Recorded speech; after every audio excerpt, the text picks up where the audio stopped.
வணக்கம். கோவை நீலகிரி செய்திகளுக்காக செய்திகள் வாசிப்பது சரவணன். உதகை படகு இல்லத்தில் சாகசம். படகில் இருந்து ஏரியில் குதித்த இளைஞரால் பெரும் பரபரப்பு. திக் நிமிடங்கள். பாதுகாப்பு முறைகள் மீறப்பட்டதாக விமர்சனங்கள். வீடியோ சமூக வலைதளங்களில் வைரல். நீலகிரி மாவட்டத்தின் பிரசித்தி பெற்ற சுற்றுலா தலமான உதகை ஏரியில் இன்று ஒரு வகையான பரபரப்பான காட்சியொன்று உருவானது. சுற்றுலா பயணி ஒருவர் சுற்றுலா படகில் பயணித்துக் கொண்டிருந்த போது திடீரென படகின் மேல்பாகத்திலிருந்து நேராக ஏரியில் குதித்து சாகசம் செய்தார்.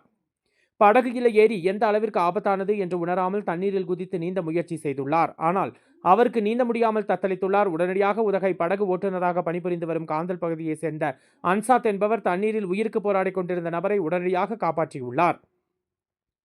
இதை ஏரியின் கரையில் இருந்த பொதுமக்கள், சுற்றுலா பயணிகள் மற்றும் பாதுகாப்பு அதிர்ச்சி பணியாளர்கள் கண்டு அதிர்ச்சி அடைந்தனர். இந்த சம்பவம் குறித்த வீடியோ ஒன்று அங்கு இருந்தோரால் எடுக்கப்பட்டு சமூக வலைதளங்களில் பதிவிடப்பட்டது. குறுகிய நேரத்திலேயே அது வைரலாகி பலரும் அதனை பகிர்ந்து வருகிறார்கள். சுற்றுலா தலங்களில் பாதுகாப்பு மிகவும் முக்கியம். உதகை போன்ற முக்கிய சுற்றுலா இடங்களில் இதைப்போன்ற சாகச முயற்சிகள் அபாயங்களை ஏற்படுத்தக்கூடியவை. இது மற்ற சுற்றுலா பயணிகளுக்கும் தவறான உதாரணத்தை ஏற்படுத்தும் என்று சமூக ஆர்வலர்கள் தெரிவித்துள்ளனர்.